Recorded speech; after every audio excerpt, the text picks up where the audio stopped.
Right. I love the discussion leading up to this. But welcome everybody. Thanks for joining. I'm Todd Youngblood. I'm going to be sharing today. I don't have too many slides really. I think there's more depth than breadth. But yeah, this is going to be my discussion on, as a part of Local DAO Summer, looking at the REA kind of accounting methodology and exploring how that is kind of this upgrade or what I might call an evolution of specifically information and communications technology within an organization. I'm going to break down some like technical abstractions and hopefully make what could otherwise be a fairly like inaccessible, abstract discussion, hopefully a little bit more tangible. And if anybody has questions in the interim, please raise your hand. I don't mind actually being ignored or interrupted, excuse me. Prefer not to be ignored, but yeah, I'd love a free flow kind of conversation. So if you have any questions as they emerge, pop them in chat and we can kick off together. But this is a little bit of my background. I'm based in the Western United States in the Denver metro area with my dog and my wife. I'm going to be a dad in the next 90 days. So I'm kind of preparing my life for that transition, welcoming a daughter into the world. My kind of educational and academic background is specifically in information technology. I have an undergraduate degree, a Bachelor of Science in information technology, specifically looking at cybersecurity, and then a Master's of Business Administration in Information Technology Management, where I was exploring distributed technologies and peer-to-peer finance. So 10 years ago, I was working for a large consumer bank here in the United States. And over the past 10 years, my career has led me into distributed systems. And I would say kind of from a sociology, social organization perspective, how we organize ourselves with a specific look at kind of the legal structures of how we organize. I've been a member of IEEE for 12 years. IEEE, for those of you who don't know, is the Institute of Electrical and Electronics Engineers. I feel kind of camaraderie around this idea of collectively advancing technology for humanity. That is the IEEE commitment, advancing technology for humanity. And I think my little personal bit onto that is Earth as well, balancing kind of humanity with our place in Earth and care for Earth as a living system. So my leading interest that I think got me into this idea of decentralized finance, peer-to-peer economics, DAOs, and the technology kind of under that umbrella. I'll start with the bottom, kind of from a bottom-up perspective. So like the foundations, my kind of foundations and how I relate to my practice in information and communications technology is how digital economies are built. So thinking of like an economy as a shared house and how we collectively organize and gather and make commitments to each other. What is the role of digital technologies and how we organize our economy? And so kind of stepping up from foundations into systems, what is the role of systems and digital technologies in the way our economy is organized? So there are many forms of organization, from shareholder corporations on what I would say maybe one side, and cooperatives and what could be considered a nonprofit on another side. I think there's a spectrum of biodiversity, if you will, in our economy, and I think I'm really interested in understanding kind of the balance and ecosystem of the economy and how we might be able to create a more nurturing economy that maybe is less combative, less competitive, less predatory. So building on top of the systems, I think the third kind of interest that I hold is the evolution of our system. So as we quote unquote innovate or maybe listen to our customers, our clients, the users or guests of the technology.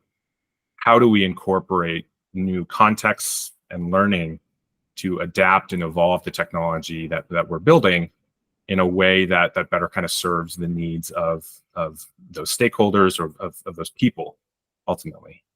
For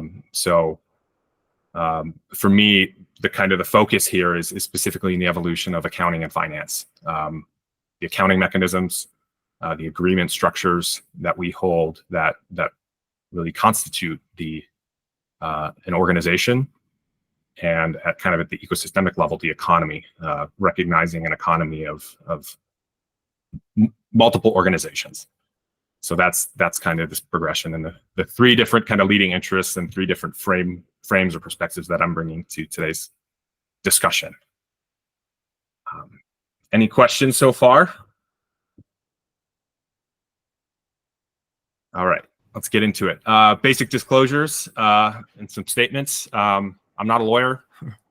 None of this is legal advice. I'm not a financial advisor. None of this is financial advice. And I'm really interested over a decade in digital technologies and cryptocurrency, digital assets, whatever you want to call it. So I hold economic interest in these. So I am biased. I want to see DAOs, I want to see blockchain all thrive and serve kind of their highest form in service to humanity and our living planet. So yeah, I'm pro crypto and pro financial innovation. So I'm really just going to go through 2 slides here. These are a bit dense, but I want to break it down and look at forms of organizing and framing the books of a company or a books of an organization as a collective intelligence mechanism.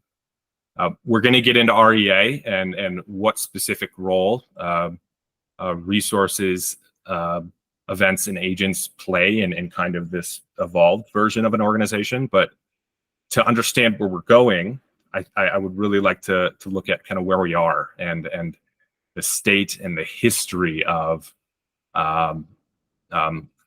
the practice of accounting and finance and how they relate to the formation and the operation of an organization. So the current standard for this collective intelligence mechanism is the books and specifically our financial statements. If you don't have kind of a starting understanding of accounting and finance in an organization, one of the first things you'll learn about is the financial statements. So financial statements are disclosures. They're periodic statements, and they consist of the income statement, which tells you about the organization, specifically the profit and the loss of an organization, how much money that organization has made, and how much it's spent on expenses to make that money. You have the balance sheet, which looks at the assets of an organization, as well as the equity of an organization, or what we could call ownership or control of an organization. That's typically represented in equity. And then the third kind of key element of a balance sheet is the liabilities, what it owes. So here I'm exploring kind of the right-hand side of this visualization. And then the third and final kind of element of the financial statements is the statement of cash flows. So this kind of recognizes an organization as a dynamic, potentially living entity, but specifically looks at one dimension of value flow through an organization, which is cash, financial value. So these financial statements, as kind of indicated in the name, are an indicator and a measure of financial value through an organization. It's unfortunately in this kind of traditional collective intelligence mechanism, it's a unidimensional perspective into the state of an organization. So kind of my technical academic kind of qualifier on this slide is that under the current paradigm, under the current mechanisms, organizations are a unidimensional state machine. We're really just looking at the flow of financial value through an organization, and that rolls up all the way to the top, and how DAOs as kind of emerging legal entities would be expected to potentially file SEC reports. SEC reports are kind of this consolidation of the state machine. They mark specific activities or events of an organization. Say when you go public, you file with the SEC. But I'm really framing an organization here from the perspective of its primary kind of information and data elements, which are the financial statements and different ways of perceiving financial statements over time.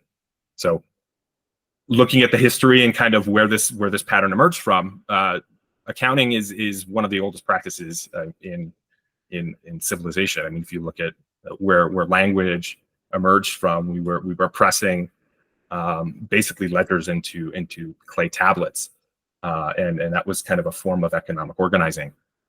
So double entry bookkeeping emerged in the 15th century, and that remains kind of this active practice that we have, where double entry is the recording of kind of a balance between credits, which are typically expressed as what I am owed, and debits, which is typically, not always, expressed as what I owe, kind of as this exchange or transaction. And so really emphasizing the books, these financial statements, as this collective intelligence mechanism or collective intelligence tool, they actively facilitate decision making within an organization by the board, by executives, by the majority shareholders. They also indicate that we have the stock market. They're indicators of performance. A share value isn't a great signal of value creation, but they're leveraged heavily for evaluating the performance of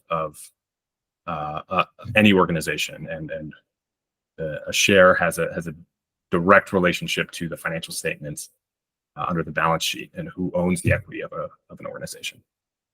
So they're also used as a resource allocation mechanism, understanding where a company, specifically within a statement of cash flows, where that organization might want to invest, where that organization might want to finance investment, and it determines how an organization kind of builds itself over time as it allocates those resources.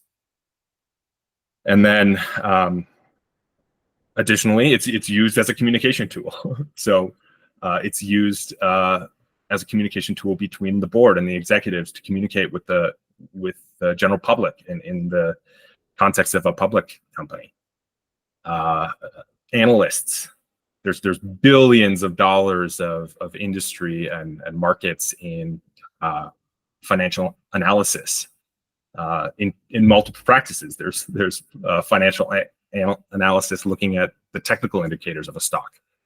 And then there's also fundamental analysis, which is actually looking at the product or service of the organization in the context of its industry, in the context of its team, in the context of its research. Fundamental analysis is more looking at the core of a business versus technical analysis, which is looking at an indicator that's adjacent to the financial statements, which is a share price. And then finally, the kind of as a collective intelligence tool, the financial statements look at goal alignment. So ultimately, depending on who you talk to, the ultimate goal of a business is to create value for shareholders. And unfortunately, sometimes in a competitive economy, that value flow comes into conflict with the core good or service of that organization. Almost the reason that organization was formed in the first place, the the good or the service it offered has oftentimes this contentious relationship with the shareholders of that organization. There's this pull kind of back and forth between creating value for shareholders and then creating value for customers, and it comes down to the extraction or the investment in that product or service.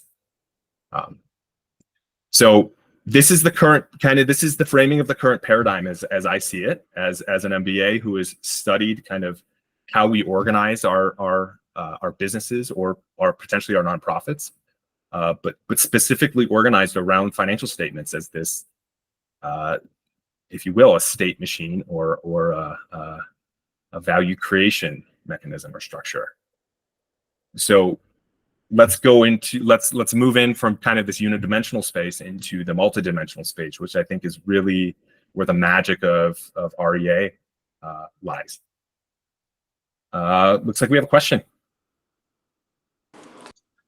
Just like hopefully a really quick aside. I've been thinking a lot about this this concept of Uberization, which basically from what I understand it's like, okay, an organization can develop network effects and run at a loss for a great deal of time, with the assumption that once you've sort of once people aren't using taxis anymore, now we can fix the prices to be much more optimized for actual gains. I wonder if you have any like I'm interested in that from within this framework. Does it correspond? Is there like nothing exotic going on there, or is it a very different approach to this sort of traditional model? I just wonder if you have to say about that. Yeah. So speaking about the Uberization, and correct me if I'm wrong, but I guess what I'm hearing in your question is this idea that there's this rush to market to offer a new service. In this case, it's disrupting the existing transportation kind of taxi industry. There at the beginning, there was a lot of investor subsidies that were invested in expanding the product to capture the market, and that kind of speaking to what I was speaking before, is this tension between the product or the service and then the value of the investor. But now what we're seeing even as a customer of Uber, I think what I'm personally seeing is that now that they've had market penetration, potentially market capture, what was their competitive value proposition, which was lower cost rides that are more easily accessible, are now relatively higher cost relative to a taxi, and the supply of drivers, which they have a hard time maintaining, is that mechanism that makes it accessible. So what I would call is maybe this like service decay, or if you understand the perspective of like Cory Doctorow and his process of enshittification, there's this like value decomposition that's happening within Uber in this case, and it's I think it's representative of this tension between the value creation for shareholders on one side of the product or service and the value creation for customers on the other side of the product or service. Did that kind of clarify or answer your question? Yeah, I think maybe the question is, from the perspective of this framework, is that sort of that process, that enshittification, is it reflected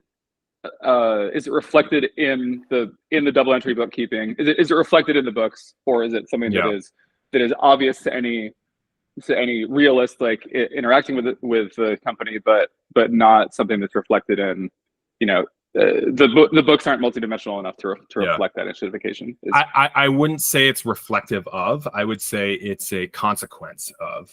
I would, and what I'll be exploring kind of the next slide or blueprint is this. It's the growth at all cost paradigm, and what I mean is like the actual social costs aren't being taken into account because there's only one dimension of value represented by the books. Everything is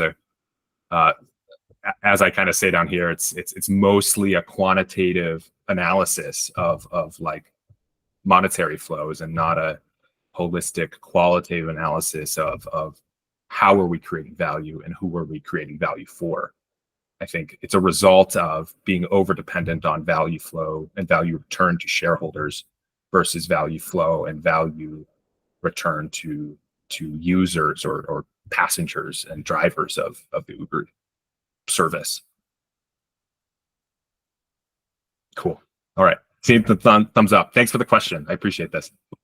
All right. So moving into the next slide, we're looking at kind of REA books as again a collective intelligence perspective. So this is an upgrade. If the traditional books that were looking specifically at the financial statements and the flow of financial value, this is a this is a multidimensional organizational state that's being presented through this updated form of books. Maybe version 2 is what we can call it. Traditional is version 1. This kind of evolved version is version 2. So the REA accounting model emerged in the 1980s from a gentleman named William McCarthy. It kind of starts to explore this form of organizing from multiple perspectives, and specifically from the 3 dimensions of resources, events, and agents.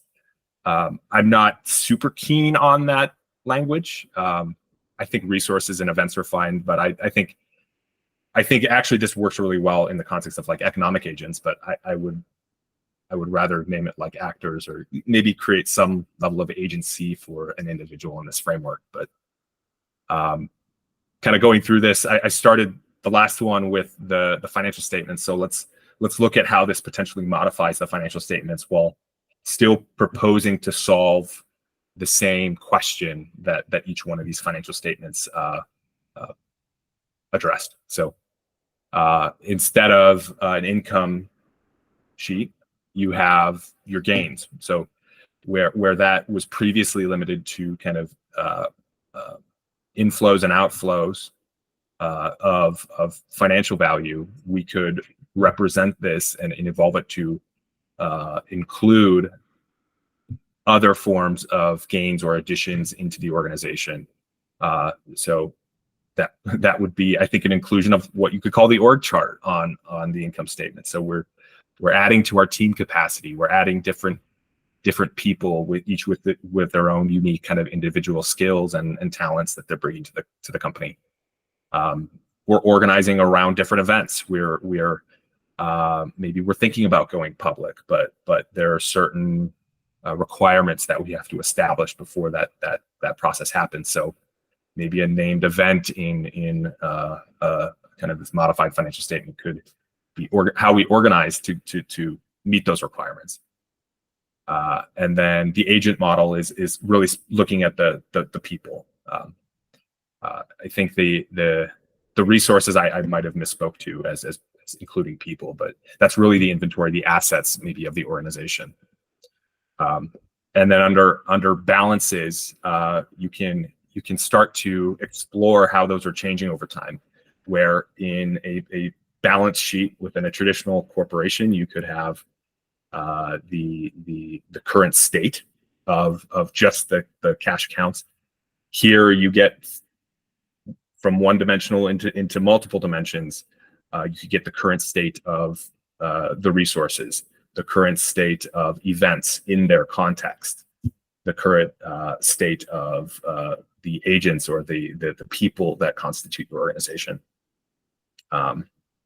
And then moving into the third kind of document of the financial statements, you would get insight into the flows. So kind of a view over time and changes over time.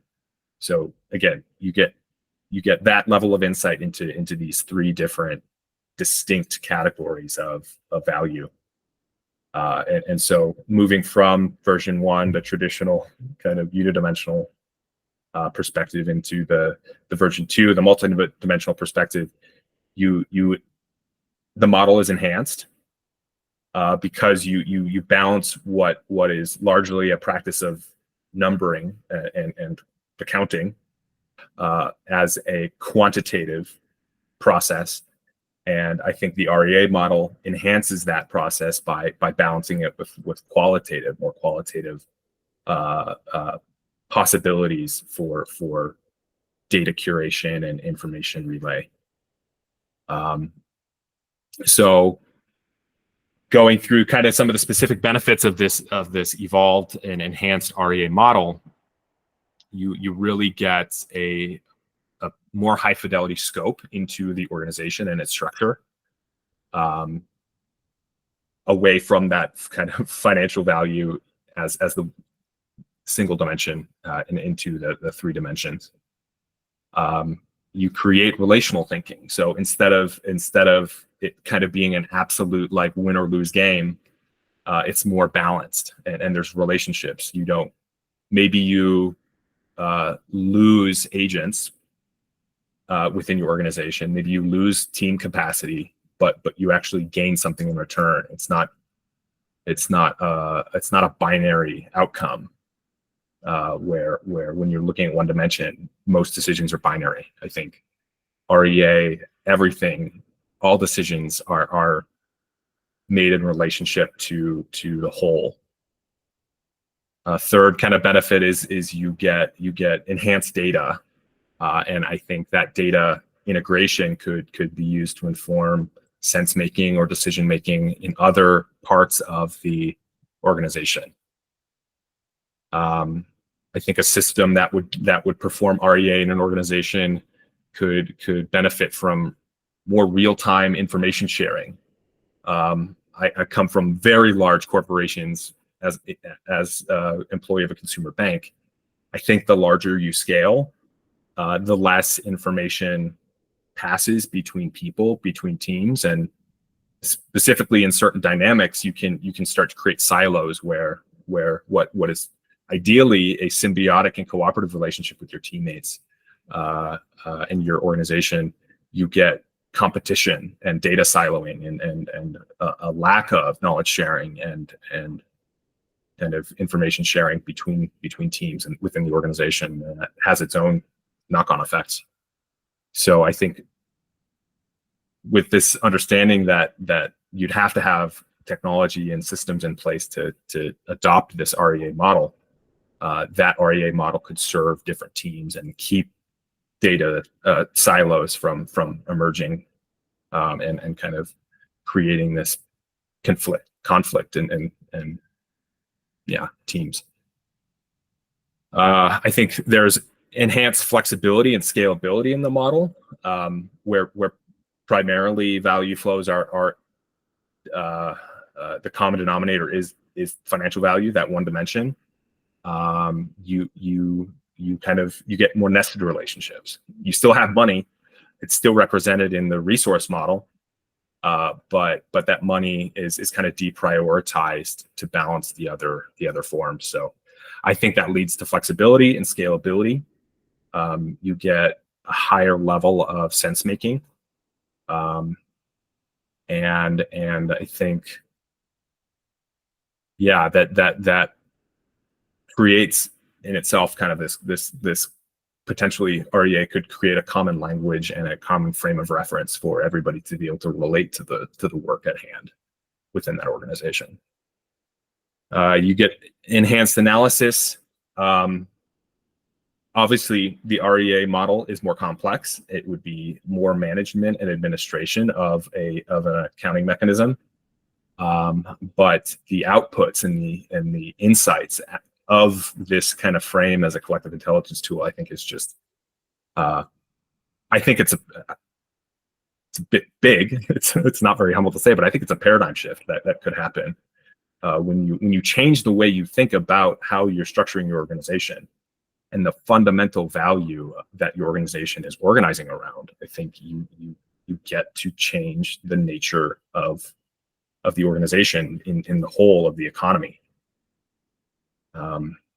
And then so the final is like cross-functional alignment. I think that could be cross-functional within the team through data sharing. It could also be cross-functional between sectors and industries. We currently live in a paradigm where inter-business communication and inter-business collaboration, depending on the context, could actually be illegal. It's discouraged like companies can't collaborate because that is perceived in some cases as collusion. So I think with the evolution and the introduction of an REA model, like companies can find some distinctions between them, and maybe they can leverage their own strengths, ideally in service to the customer of that sector, of that industry, and not for collusive purposes for the value of the shareholders. So this is kind of the next dimension of organizational structures. And in the center here, I kind of show the current state with the 3 circles where that would be the 3 dimensions of the REA. But it moves us out of this growth at all costs paradigm that is really championed by the traditional structure into a more integrative dynamic where I think decisions are less polarizing, less binary, and into more relational and obviously more complex. But I think the complexity is mostly to benefit in this case. So that's where I'm going to leave today's talk. There's a bit of kind of exploration that we can do. I've created a tool that actually allows you to develop an REA framework around an idea. So I think we'll actually spend the next 20 minutes kind of in interactive play mode. I'll share my screen, and for those of you that wanna play in an existing space, we can jump into the platform where we can build an REA model, which is called Dunedain, dunedain.org. But I'll pause here before we do that and see if there are any questions as we come into the end of the presentation. I'll stop sharing for a moment. Any questions, insights, reflections on what we talked about today?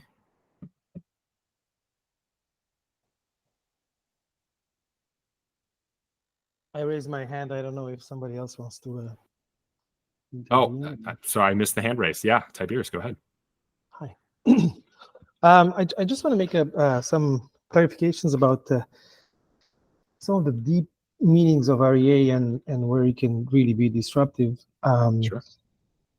Just for the context here, I think we are one of the first users of the REA model, and we worked with Bill for many years. We worked with some of his close associates, and we did an implementation of REA, but in a different context of network type organizations. And what we understood from that, so I'm one of the co-founders of Sensorica. I don't know how many people are familiar with that. I think the disruption of the REA model comes from the fact that it is able to provide what Bill McCarthy calls the helicopter view of flows.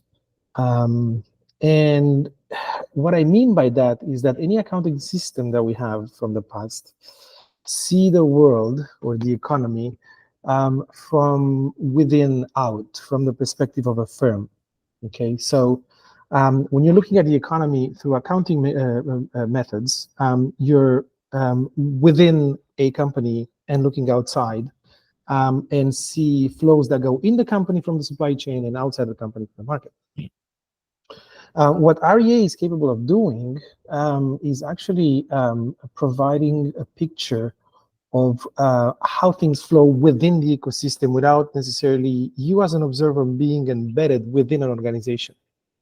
So the paradigm shift here is that this is an accounting system that is an accounting and economic modeling system that is capable of representing a network type economy or a peer-to-peer economy. Okay, that is the disruption. Because if we want to integrate data and how things flow from a whole ecosystem, we would have to go into everybody's database and look at their own inside-out view or accounting, and then mesh that together in order to get that higher level of representation. So we would have to go into all these companies and look at their accounting, and then build the representation of the macroeconomy, how things move. The market can provide some of that information, but we don't have the information within the production unit. Okay, and that's very hard to do. Technically speaking, you would need to, most of the companies work with SAP or different types of ERP systems, and so you would have to first get access to that data, and second, you would have to mesh these technology systems with APIs, and build that representation. REA can do that from naturally can do that. So you can build accounting systems for organizations that can become compatible, because now they're using the same sort of protocols, the same language, the same vocabulary, and so they're immediately interoperable.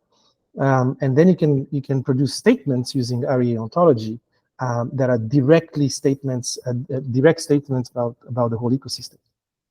So why is this important? Well, it's important because the peer-to-peer economy is there. That's a reality. So when you look at Bitcoin, for example, you have a network, which you can say that it is an asset. It is a physical asset. It's made out of computers that some individuals own. Plug it into the wall for electricity, install a protocol that is shared across the network, and now you have a network. Okay, so you have an organization, people that own computers called miners, and they're plugged in together to create a network. And at the level of the network, then you have the emergence of this property that is the service that is provided by Bitcoin, right, of token transactions.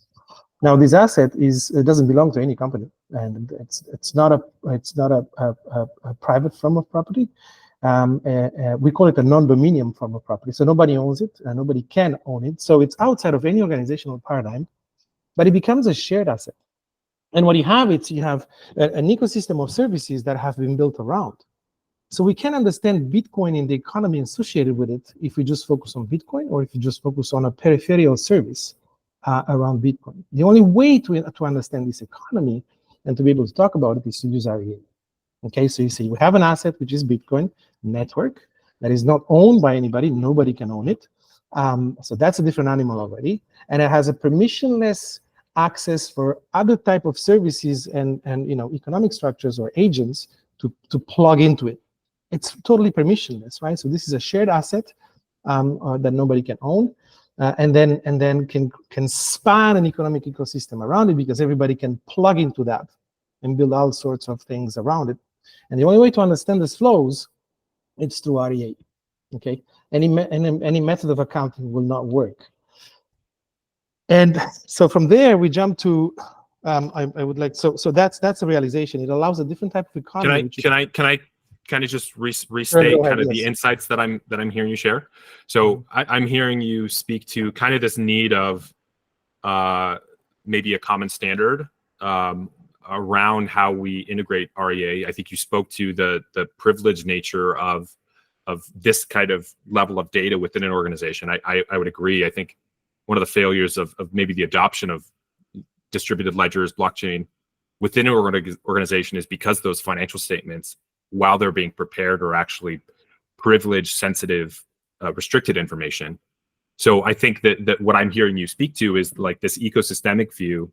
If companies want to adopt REA, this is like a common language or culture or protocol that could be leveraged between organizations. You mentioned SAP. SAP is a company, it's an enterprise resource planning platform, ERP.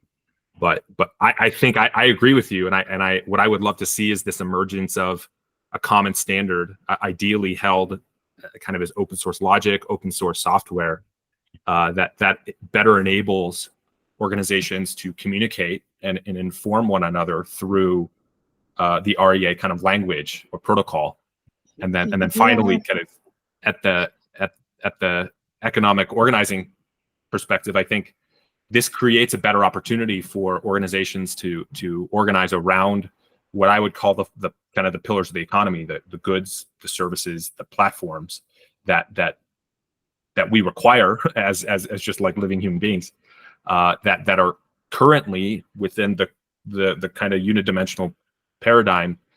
There's a lot of moat building around it. It's a lot of fierce competition and competition that's not happening in good faith.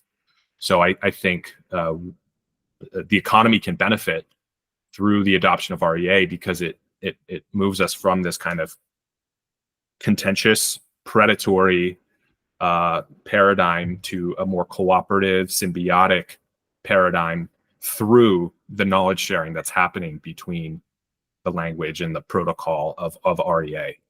So I'll finish and pass it to Michael, because he has his hand up as well. But okay, my what I'm really excited about with REA is platforms like Holochain with their HREA implementation.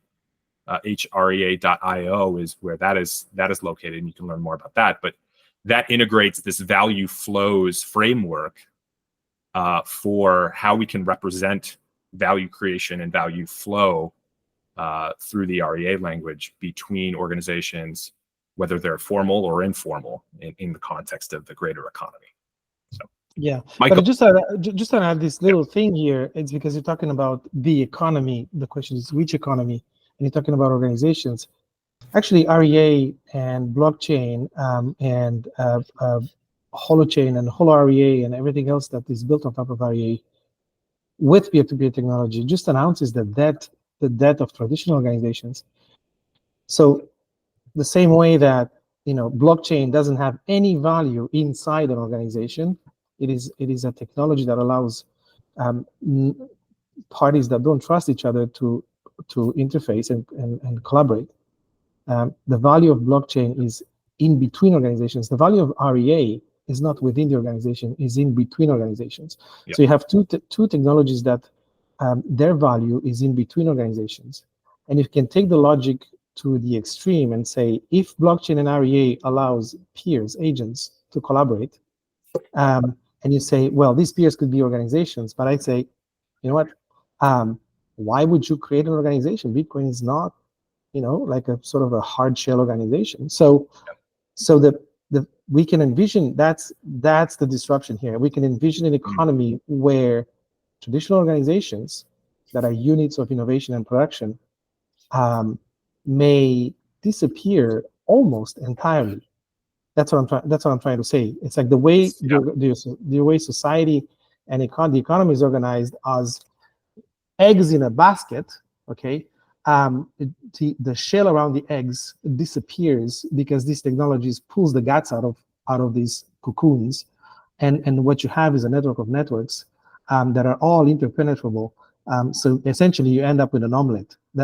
That's the disruption here. Is that the economy is not going to be a basket of eggs. It's going to look more like an omelet.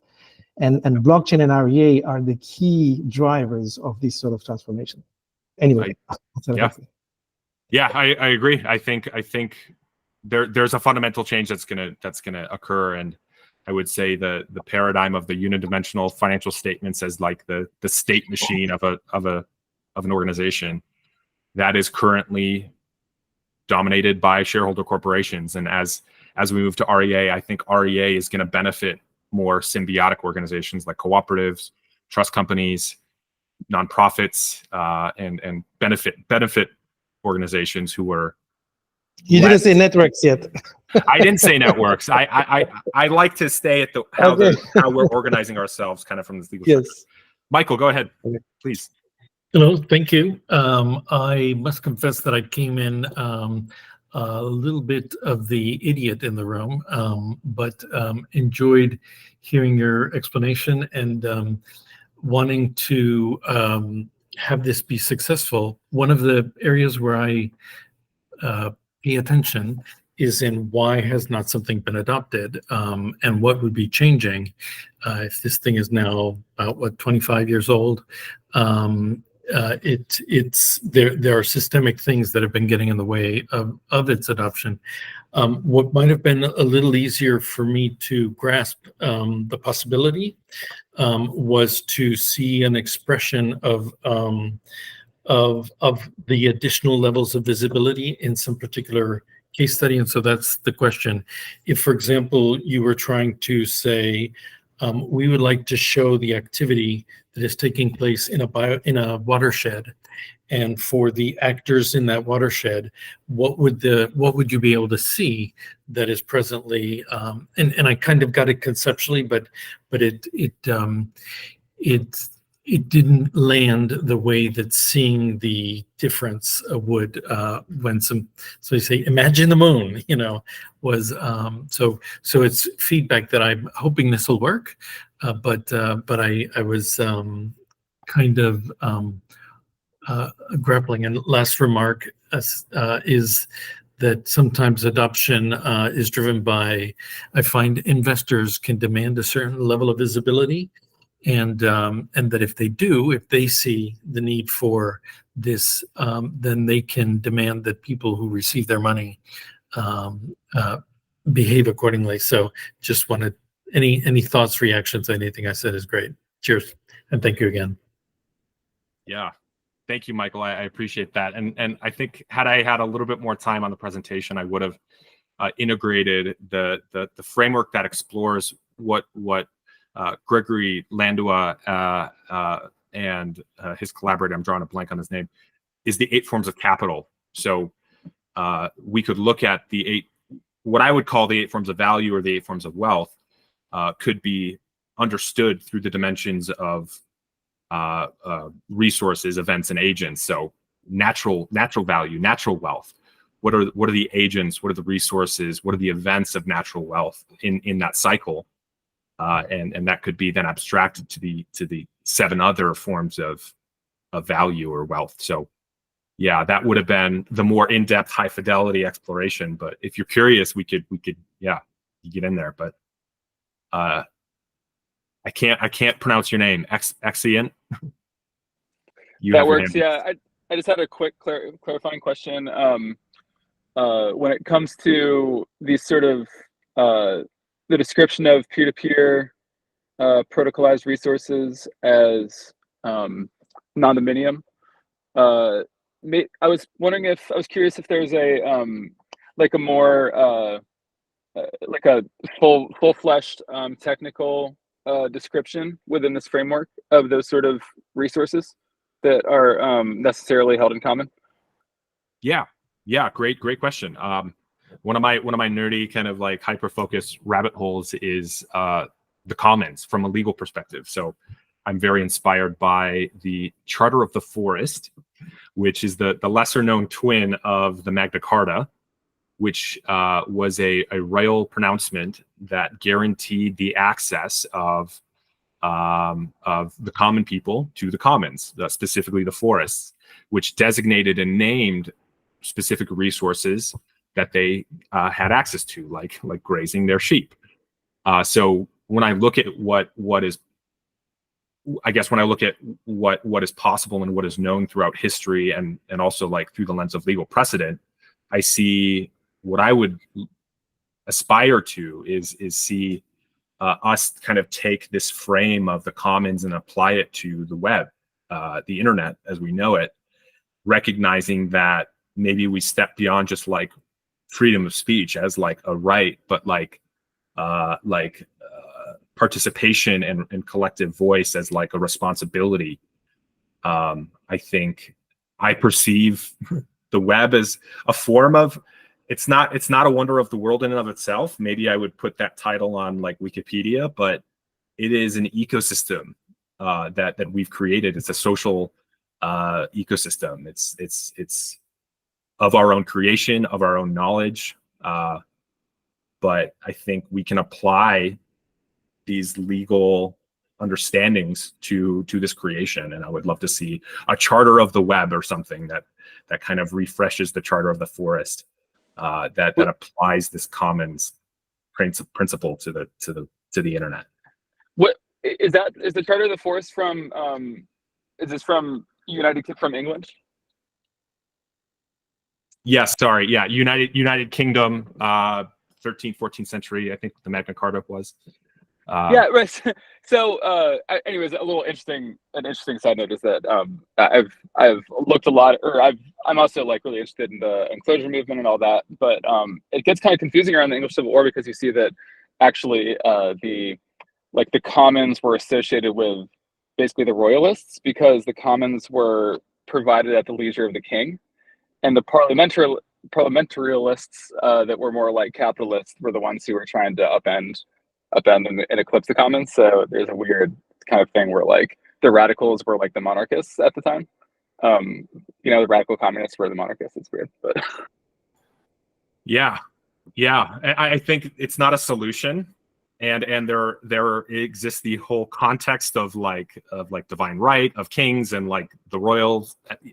Yeah, but I think it's something we can learn from. I would love to see maybe integration of like indigenous knowledge and indigenous ways of understanding to apply to kind of the social space that is the web and the internet. So I would like to move into the last final interactive piece, and to do so, I'm just going to share my screen again. But like I mentioned, this interactive piece, I built a tool called Dunedain. Dunedain is a platform, I call it a collective intelligence platform for creating a DUNA, a decentralized unincorporated nonprofit association, which is a DAO-like framework that became active law in the state of Wyoming on July 1st. So I'm going to share my screen and show you how it works. It'll take about another 90 seconds. But I'm going to show you the mechanism for defining and creating an REA framework associated with an idea. So let me know if you can see my screen. So if you go to dunedain.org, this is what you'll see. It'll prompt you to register, and once you register, within about 5 minutes, you should get some credits or tokens to allow you to play with the system. But we're gonna seed a DUNA, and to seed a DUNA, you need at least 35 tokens. But I'm gonna build on this conversation that we've had and introduce an idea called the Digital Forest Collective. So the way Dunedain works is you take a prompt, an idea for a DUNA in 512 characters or less, and then you can submit that. And it will use collective intelligence, what I like to call AI, in the background to create a structure for a decentralized nonprofit, essentially. So I'm going to submit this, and then I'll read this text while it generates. But my idea that I submitted today was the Digital Forest Collective. So a Digital Forest Collective could apply the principles of the Charter of the Forest to the web, treating digital spaces as commons, using resources, events, and agents, that REA accounting model. It could track resource usage, contributions, and interactions within the digital ecosystem. This approach could promote equitable access, sustainable practices, and collective stewardship of online resources, fostering a more democratic and resilient internet. So it should process that. And once that's done, we'll have a REA framework and kind of this structure of a DUNA. It typically doesn't take this long, so I'm going to make sure that there's nothing wrong with the automation. There it is. Okay, it completed. It was just, I had to be a little bit patient today. So once you submit your idea into Dunedain, what you'll receive on the output is this. You'll have a mission statement that it creates for you.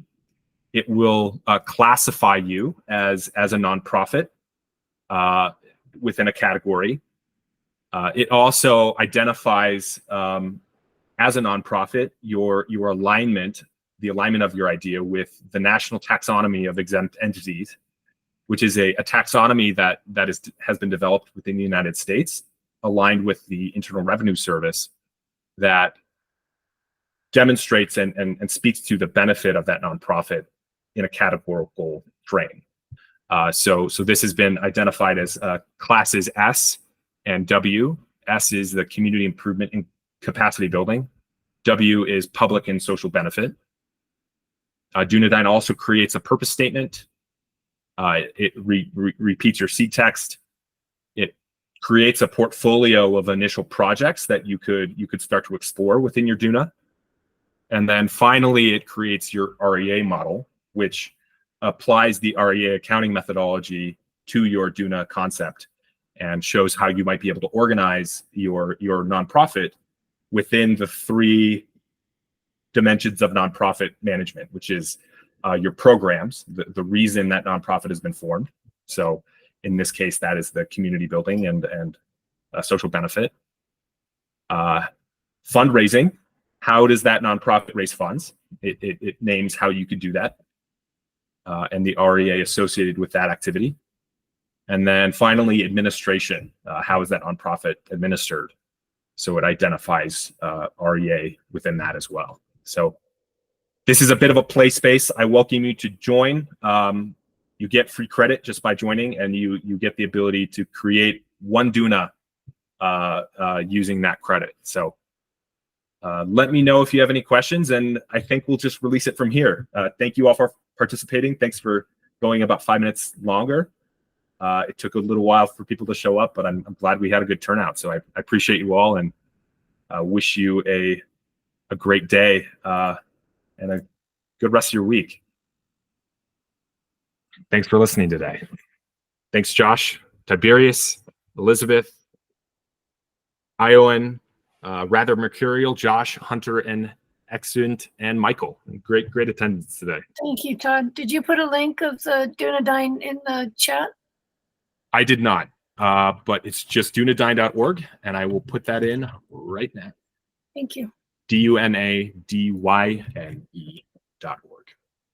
And that's a tool that I built through a cooperative that I co-founded. So if anybody here is interested in kind of building financial technology through a co-op structure and with an emphasis on co-ownership, reach out to me. You can reach me at todd.y@ieee.org or my organizational email at todd.y@roots.coop. Todd, I will add that the root word for commons, community, commerce, all that is the oldest written word in the human written language. I like that. Can you say more? Do you want to say more? It means to. The root word came in Mesopotamia, and it means to bind. So it really was the sort of clay tablet contract binding us together for mutual advantage.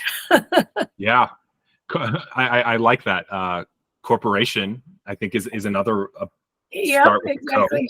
Yep. Commons and corporation, I think, in today's day and age, kind of find themselves on different ends of a spectrum, where one is focused on. And you mentioned the sort of time in the destruction of the commons, and that's also when commons became base, meaning lower class, as opposed to nobility becoming sort of the more refined human nature. Yeah. I really appreciate that. I like to take this more kind of expansive, maybe romanticized view of the commons as something like we all share.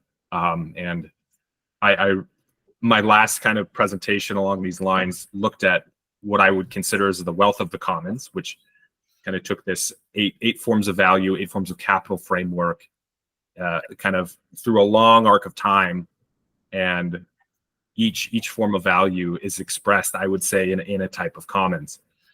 So I really appreciate this idea of the commons within, and I think hopefully a centering force of the economy. Again, taking this romanticized frame of the economy as this shared house. It's a collective house, and the practice of economics is this management of this house, whether that's at a local level, a neighborhood, but also at a global level, a planetary level. Because we're not properly managing that economy, that house, in balance, I would say, with our living planet, and that's one of the challenges that we're facing as an economy, a globalized economy. I put a link in a chat of a collaborative document called "The Whole System Stewardship: Design Principles for Managing a Common," which is based on Elinor Ostrom's work. Yeah. And kind of really breaking that down. It came from a sort of, I think it was a graduate thesis from, I think it was Dartmouth. And so I I like kind of, that. yeah. Yeah. One thing I'm exploring actively is a collaboration with a group called the Holistic Systems Cooperative, and they're kind of taking this frame that you just spoke to, this holistic systems framework, and understanding how we can build mechanisms to signal offers and needs around those forms of value. So if kind of moving out the unidimensional, I need money. That's no longer the question. It's I need childcare support.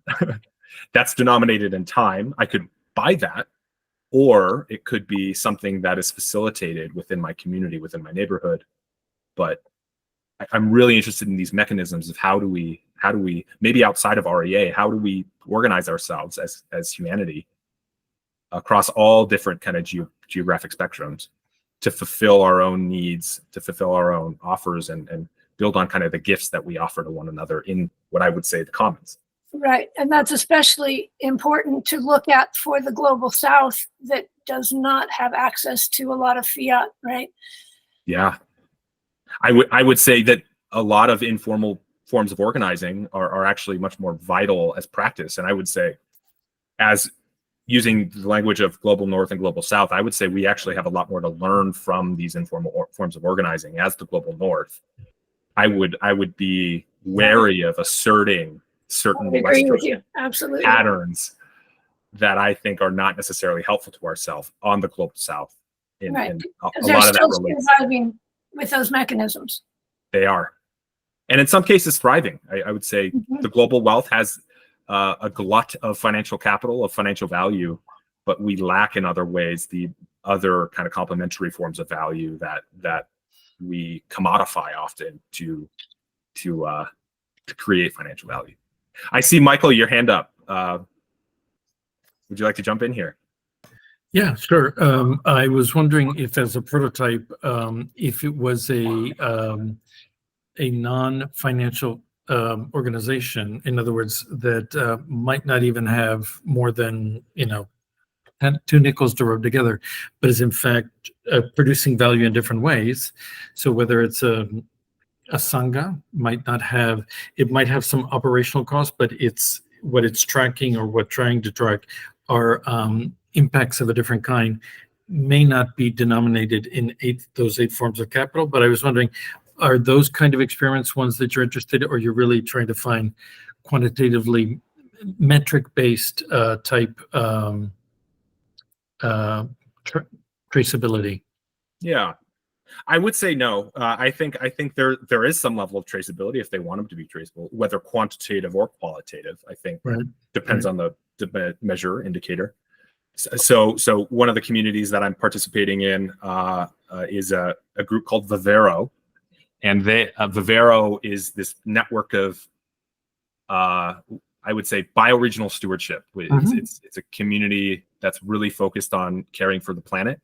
And one of the partners that I've been in conversation with for almost 2 years, the way they organize locally in Costa Rica is called manos cambiadas, which is like a way of sharing time. It has no kind of it's not really measured. It's just like, I think it's an act of and a practice of care for your neighbors. They help each other with agricultural tasks. And that comes around. I would say it's a more of an example of mutual aid or informal forms of organizing.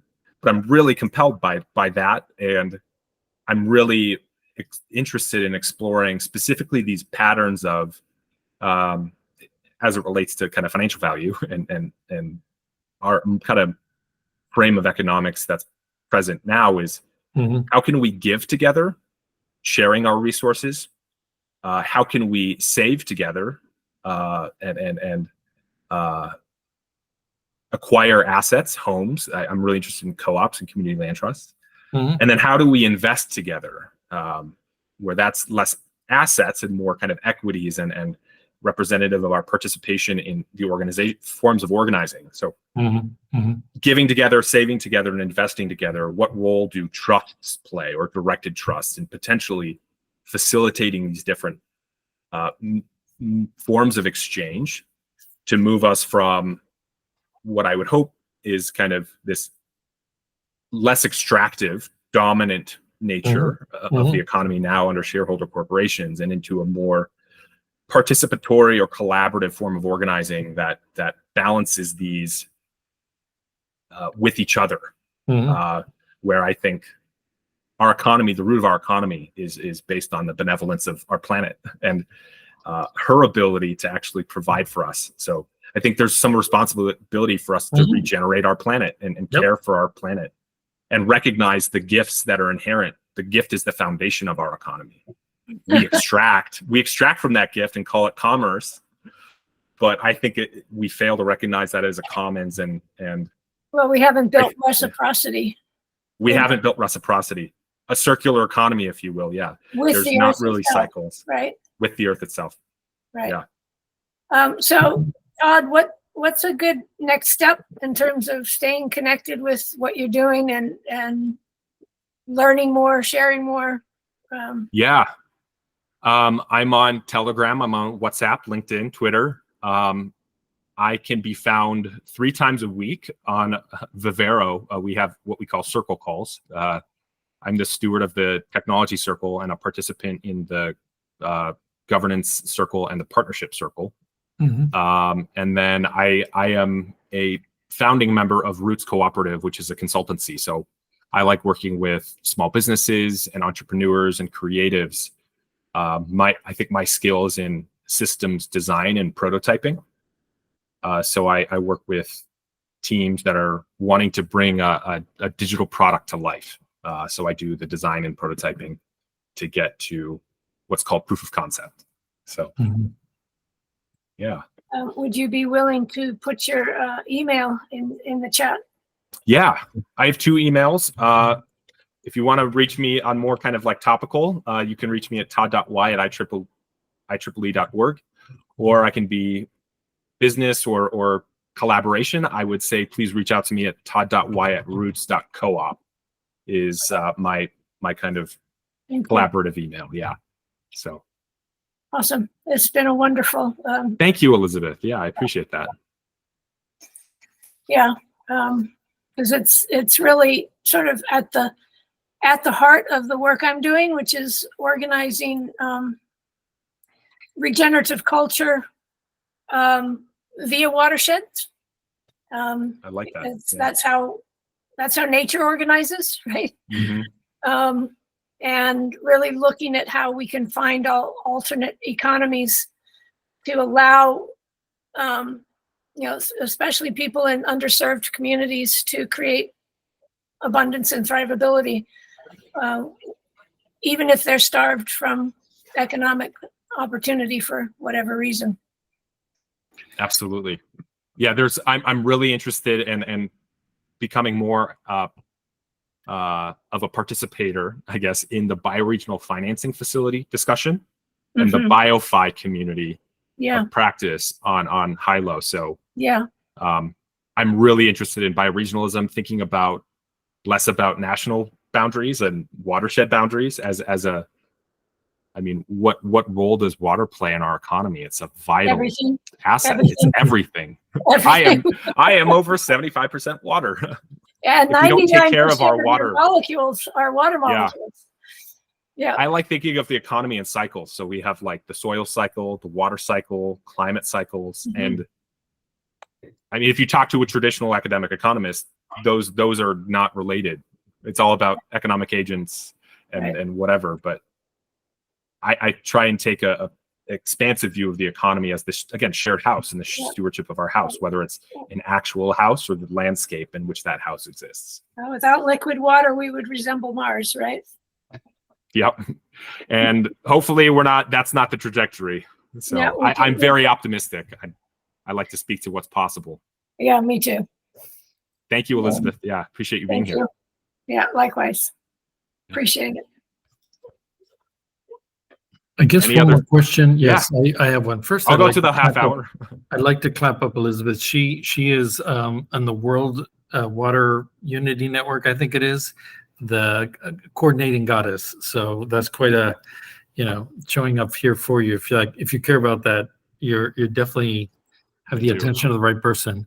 Second is I'm trying to figure out what would be a best next step to engage. And I kind of alluded to there are certain community level, prototypes, and whether that's helping a sangha or a congregation measure not its operating of the sangha, but how is it impacting. But the other that came to mind was IEEE is making some global standards, right? And in certain classes of project design, if some of this becomes an available resource as part of a default approach to tracking planet positive, the initiative is positive, planet positive initiatives, that could be very powerful, but it's a much bigger dinosaur. I don't know if you've been trying to do that or not, but if you're interested in getting IEEE to kind of incorporate some of this as a standard, this might be a good time to act, and we can talk about that more, but I'll just leave that. Or much more addressable immediately is something community, so which of those two seems more? Yeah, although I do kind of align myself with IEEE, I'm really interested in, and I'm having active kind of discussions in and around like NIST around the well-being economy. So like what maybe at a national level, what frameworks or ideas can we propose that recenters well-being apart from like GDP and economic growth, right? In the context of urban or rural environments, and so like that's a discussion I'm participating in. But related to collaboration, like I would be interested in helping support documentation and narratives around this shift that I see being possible. I'm also interested in contributing to frameworks or protocols. I am a data engineer, so I do some technical documentation and some coding, less so recently. But yeah, I will say I mentioned this at the beginning. I'm going to be a dad in the next 90 days. I have my first child on the way. So I am looking for paid work and thinking about my household.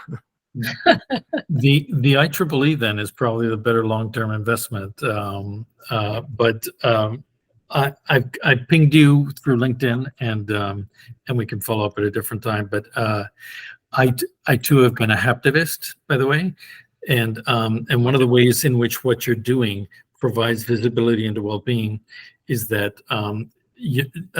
well-being is better predicted by social and environmental factors than by personal traits. Or even financials. And so this idea of showing certain kind of dynamics or flows, as you were calling them, is a way of seeing the system that is currently not, that is important to well-being. Yes. So I know I'm preaching to the converted here, but I can cite the cases that kind of roll up. For me, the way I frame that is how do we create and produce the conditions of an economy that creates security. So with the understanding that like economic security and like environmental conditions play a role on like the development of the individual, how do we create those conditions where economic and personal security is like a felt thing? I think that's the root of like getting to well-being and health is reframing the whole discussion around GDP and money as like the growth and moving toward more human and environmental measures of the economic conditions that allow us and the earth to thrive. So I promise I'm now dropping off. It'll be the last thing I say, but we have 8 more minutes, so it's all good. A different prototyping exercise that some of us are involved in is prototyping a better visibility for the impact investor. And we have a point of view about some of this, and it could be something that we hope will be self-monetizing in a sense. So we're connected. Let's just talk further. And again, it's alpha, not beta, but yeah. Thank you. Okay. Thank you, Michael. And Elizabeth, love this. Relationship is the currency of every living system. I love that framing and thought. Thanks for sharing that insight. And currency is the current of the currency is when it's in motion, right? Right. Yeah, if you spend enough time with the holochain folks, you'll hear about metacurrency, and they talk about the metacurrency project is the current and flow of what we see. So like they reframe it currency to currency, and you can see different value flows. Mm-hmm. I vibed with Matthew Schutte for a little bit. Yeah, Matthew Schutte, Fernando Ibarra, Art Brock, great folks. Yeah, I would love to dive more into that. So I'm also interested in the BioFi. Yeah. I would love to see BioFi and holochain become symbiotic. Yeah. I think they're close. I think so too. Yeah. All right, Elizabeth, thanks for joining. Thank you, Todd. Yeah. I'll be on for another 6 minutes if anybody else wants to ask questions or share insights.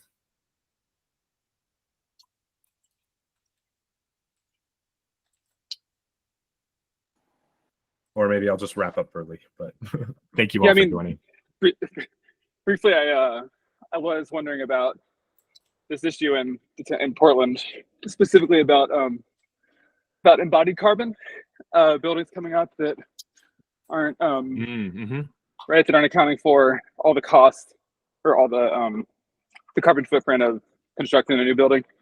Yeah. That will take better to in the same case with cars in many cases. I wonder about REA applied to something like that and true cost accounting at large. Yeah. I mean, I could go on a little bit. So one of my clients is a housing cooperative in the Baltimore area.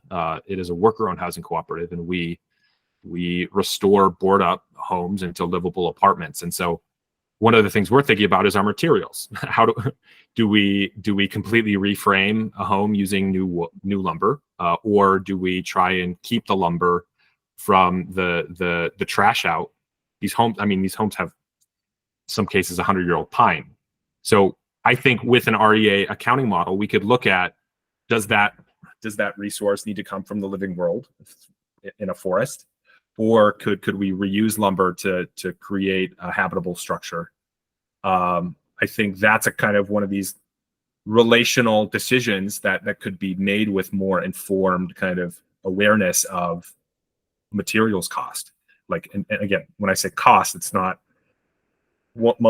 single dimension of value. It's the cost of, there are ecological costs, the social costs, the time costs. So I think REA moves us into this space where we can have more thoughtful conversation around materials, built capital, if you will, and less abstract, how we house ourselves, how we create infrastructure to support our livelihoods, roads, buildings, all of that. So this would mean having accounting for specific externalities, for example, like carbon production. Right. Yeah. Right. So in the context of ecology, ecosystem services, like I don't necessarily like that framing, but I think it's one of many perspectives that we could apply in the REA model. Cost to future capacity generation. I think as a living planet, the world is generative. So when we talk about regeneration, we're just restoring that capacity for our living planet to be regenerative. And that would be related to thinking about ecological costs.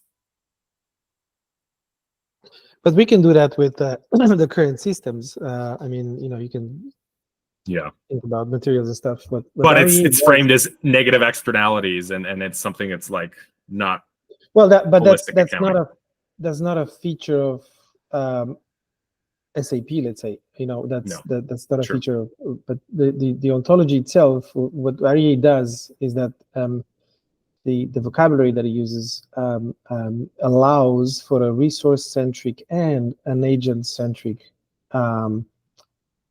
ledger of an economy. So, essentially, when you do just accounting, and focus on the balance sheets and financials and stuff like that, at the level of the company, there's a lot of things that you're missing for putting it in there. But the REA model, what it does, it atomizes processes in an organization and in between organizations or in the network.